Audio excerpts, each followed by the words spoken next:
1, 2, 3, 4. 1, 2, 3, 4.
Out there in Banjo land, Mike Heading here, coming to you today with one of my absolute favorite tunes on the banjo, My Grandfather's Clock. This is an old English folk tune, I believe, and it's absolutely one of my favorite songs to play on the banjo. I love this old melody. I love figuring out different ways to imply the melody in Scruggs style, in melodic style. I love the third part that you get to use some chimes to imitate a grandfather's clock. This song just really has it all. I did a beginner version of this in the past that taught like a really simple down the neck version and the simple C part. So I would definitely check out that version first. But if you're like me and you really like this song and you want to learn it up the neck, you want to throw in some more melodic licks, you want to do some triplets on the chime part, then this might be the lesson for you. We're going to work up an intermediate version of this tune. I would give this maybe a 6.5 or 7 out of 10 difficulty level. So kind of on the upper end of intermediate level difficulty. There's some parts that are pretty easy in this song, and then there's a couple parts that are really tricky. So we're going to focus on those really tricky sections, and then if you're familiar with basic Scruggs style, some of this will be pretty easy as well. So I'll break down all three parts, note for note, just like I played at the beginning, and then I'll show you some up the neck vamping and rolling you can do to just play some backup on this song. Nothing too complex on this one. So let's start breaking down an intermediate version to Grandfather's Clock in the key of G. Let's get into this one. All right, let's start breaking down this first part of Grandfather's Clock. So let's start by playing the first 5 measures. That's kind of like the opening melody line. Then we'll break down the simple melody and just show you kind of how we constructed this solo. Let's start breaking it down. Do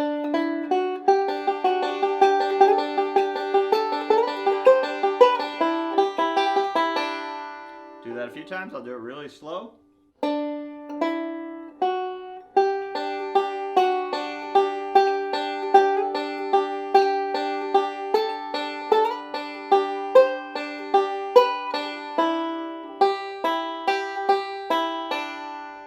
One time a little faster.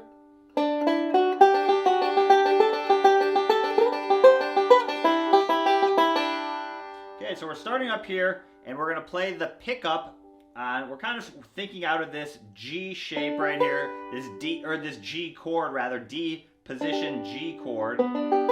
That's kind of the shape we're starting out of. We're going to start with our index finger of our left hand on the 7th fret of the 3rd string, and then the 9th fret with our ring finger, and then the 7th fret on the 2nd string. Same way you'd walk up down here. Like that, we're just doing it up an octave. And then our melody note starts here. Right there. So on the 8th fret. I'm just using my thumb and my right hand 3 times in a row. Just 3 quarter notes. So beat 1 is a rest, and then you have 2, 3, 4. It's pretty simple pickup. And then the basic melody is going to start right here. It's so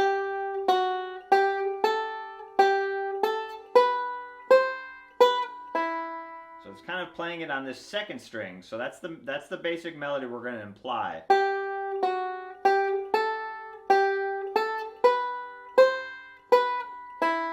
Some good jumps for your ear training, but it's kind of building up on a little G major scale.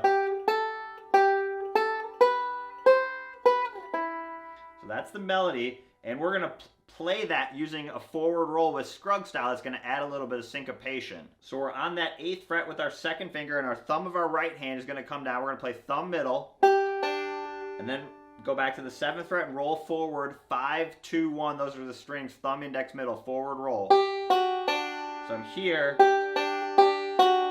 Now put back on the 8th fret and do another forward roll. So you have.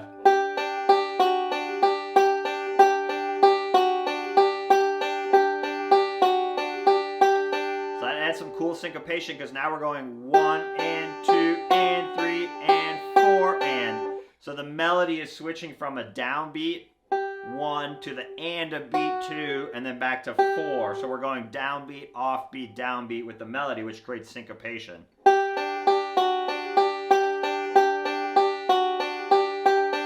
Now we basically slide that up and do that same right hand and similar melody line, just up another note in the scale.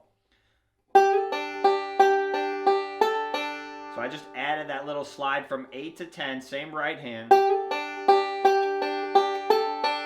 So the melody, if you were doing degrees of the scale, this is also good just ear training. We have root note, 7, root, and then we're going up 2, 1, 2, and then 3, 4, 3, 6. So those are just good ear training practice.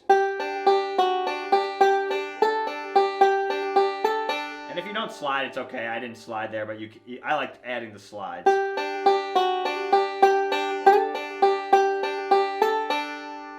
So that's measures 2 and 3. You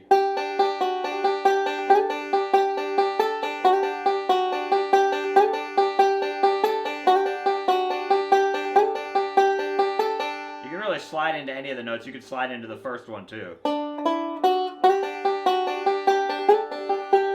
The other thing I might do is experiment with what tone you like with your right hand. I might sweeten that up a little bit.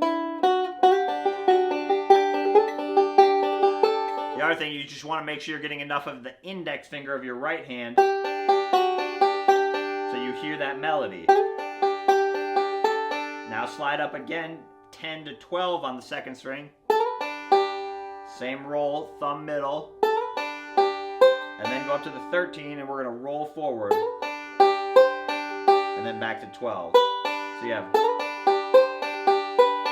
So we're really doing that same roll 3 times in a row, and we're just modifying the melody notes.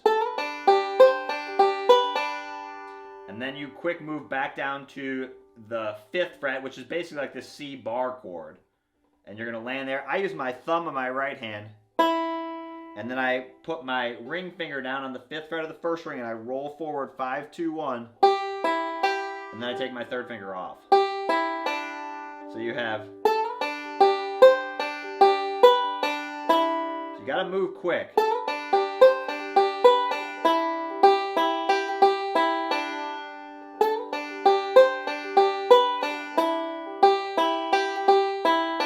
And we're actually going to play that melody several times in the song, so you really can't get too much practice with that part. So use this open 1st string right here to slide down. You don't have to lift your finger up really, just keep it down. Okay, let's play that opening melody line. Here we go.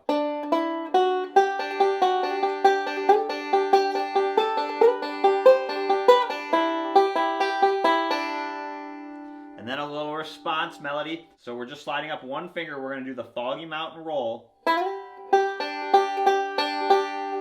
So you're here, you slide up, thumb of your right hand comes down. Now a little ending lick. Put your index finger of your left hand on the 7th fret. This is like a little D lick. And then a little partial melodic lick. And then back to the 8th fret. So you have 7th fret, open D, and then a little roll. Put your ring finger on the 9th fret of the 3rd string and you're going to play 1st string, 3rd string, 2nd string with the 7th fret down and then open. So it's kind of like going like this. We're just doing it melodically. So you have.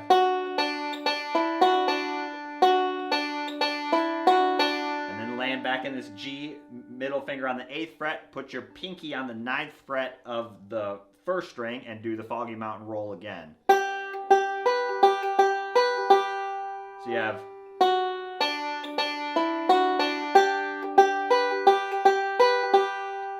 measure 6, it's...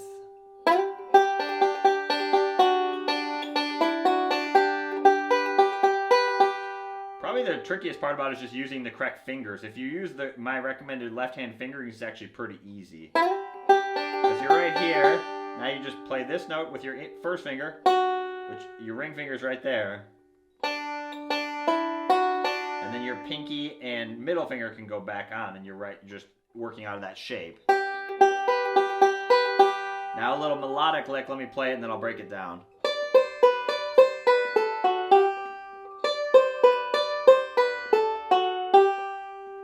So it's just going to be a little get back down to our opening melody line lick, just as a fun little lick. So we're here. So I specifically did the Foggy Mountain roll, which frees up the 5th string at the end. That's a good roll if you want to travel somewhere, because now I can use this 5th string, slide up with your pinky to the 12th fret, and then put your ring finger on the 12th fret of the 2nd string, wrap your thumb around, and play the 10th fret with your thumb up here, and I'm doing like a little partial roll. So if you did it single string, it would be these notes. It's a little scale pattern. We're going to use that in the second part as well. The difference, how we're doing is we're playing it melodically, which puts all those notes on different strings. Now you get the smoothness of a roll. That's kind of the key to melodic style. And then 10th fret again, and then roll back into this position, index finger 9th fret, 10th fret, and then your ring finger on the 11th fret. So you roll down, thumb comes down of your right hand, and then 11th fret, index finger with your right hand, and then thumb, 5th string. So you have to do that little move, which frees up your thumb at the end. So the whole lick sounds like this. You can't really loop it, but you can play it.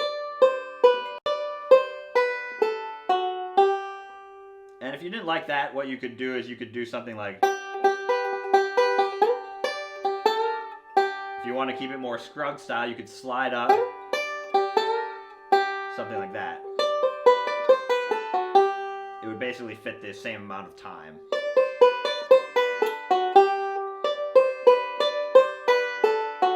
Make sure you keep your thumb out front of your right hand. Your index and thumb cross each other there, so it's key to have your thumb out front, otherwise your fingers are going to run into each other. Same thing that's a good representation of melodic style as well. You have to work out the fingerings to make it work. We need our thumb freed up at the end to play that last note, right? So we had to work backwards. So I need my thumb here, which frees up my index finger here, which then finally frees up my thumb. So it's a little bit of engineering, you got to work it out. Remember, I have the right hand fingerings below the tab, T-I-M, right? So thumb, index, middle. I'd strongly recommend using those fingers. Otherwise, it's easy to get tripped up. So a simple thing like that, if you don't use the correct fingers, the lick's never going to work out because you're not going to have your thumb freed up at the end, right? So you also have to watch out if you have a spike there. You have to get in front of the spike. So it takes a little bit of practice. I'm kind of using the lower part of my thumb there. And that's not an exact science. I'm using the lower part of my thumb right here. But it takes a little time to build up a callus there too, so. And then actually that note's going to put me back into the melody line. And instead of playing that here, we're just grabbing that with the 5th string. And then our thumb of our right hand comes down, grab the 7th fret, we do the Foggy Mountain roll. So that's how we get back into that melody line. So we have... Otherwise, you'd have to grab it here, which you probably could do, but it's a little bit easier to use the 5th string. It's the same note. And then thumb of your right hand comes down. Now the only difference here is that the last note of your thumb is, so you have to start this next measure, instead of with your thumb of your right hand, start it with your index finger. It's the same lick. Same idea, just starting it with one different right hand note. So you're here. slide with your index finger, your right hand this time. Now you're back to your thumb, same melody. So you basically see how you work yourself back into that melody.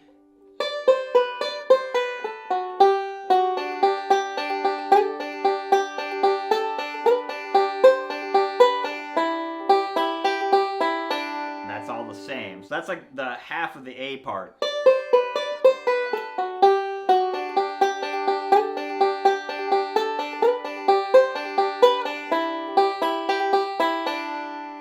Slide back up. This is exactly the same as measure 6. Now just a little bit of a different ending lick. Let me play it and then I'll break it down.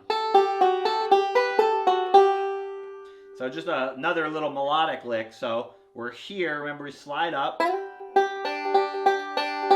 Now slide down 1 fret with your middle finger and put your ring finger on the 7th fret of the 1st string, and you're going to do a little partial roll.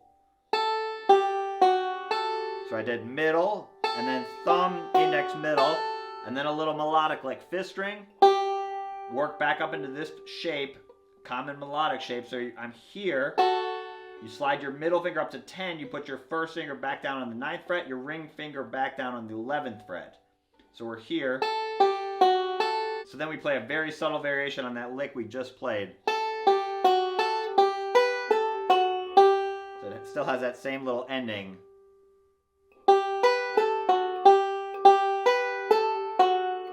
Same thing there, we had to work it out. Our thumb comes down, index, thumb. So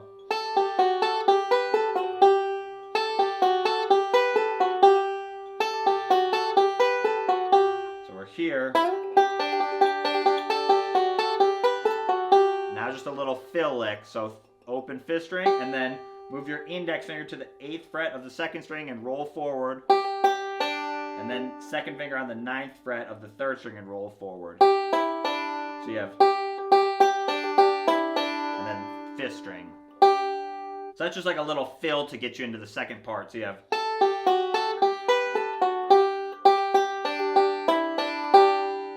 okay, so let's play that whole 1st part. Here we go.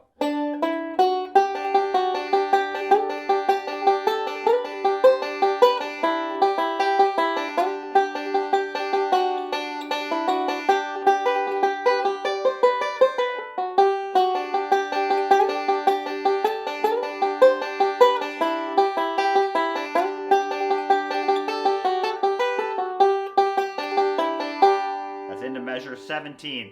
Now let's break down the B part to this song. This song has 3 parts, an A, B, and C part. Let's break down the B part right now.